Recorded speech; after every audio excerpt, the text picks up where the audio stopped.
Hi hello. ഇനി 2 ദിവസത്തേക്ക് എനിക്കിവിടെ കരി പുരണ്ട ജീവിതമാണ്. എങ്ങനെയാണ് ഈ 2 ദിവസം തള്ളി നീക്കാന്നുള്ളത് എനിക്കറിയത്തില്ല കേട്ടോ. 2 കുറ്റി ഗ്യാസ് ഉണ്ടെന്ന് പറഞ്ഞിട്ട് കാര്യമൊന്നുമില്ല. ഒരു കുറ്റിയാണെങ്കിൽ അപ്പുറത്താണ്. അപ്പോൾ ആഹാരമൊക്കെ ഇവിടെ നിന്നാണെന്നുണ്ടെങ്കിൽ അമ്മയ്ക്ക് രാത്രി സമയങ്ങളിൽ ഇച്ചിരി ചൂടുവെള്ളമൊക്കെ വേണമെന്നുണ്ടെങ്കിൽ ഗ്യാസ് ഇല്ലാതെ പറ്റത്തില്ല കേട്ടോ. അതുകൊണ്ട് ഒരു കുറ്റി അവിടെ കൊടുത്തേക്കും. അതിനെന്തായാലും അവർക്ക് 2-3 മാസത്തേക്ക് തികയും. പക്ഷേ എനിക്കാണെങ്കിൽ ഇവിടെ അങ്ങനെ നിൽക്കത്തില്ല കേട്ടോ. അപ്പം പണ്ടുള്ള അമ്മമാരെയൊക്കെ സമ്മതിക്കണം.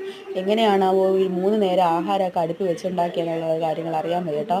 ഈ ചായ ഇട്ട് എന്തായാലും ചായ കുടിക്കുന്ന ശീലം എനിക്കും മോനും മാത്രമേ ഉള്ളൂ കേട്ടോ. അപ്പോൾ ചായ കുടിക്കാതെ പറ്റത്തില്ല. അതുകൊണ്ട് തന്നെ ചായ ഇട്ടു.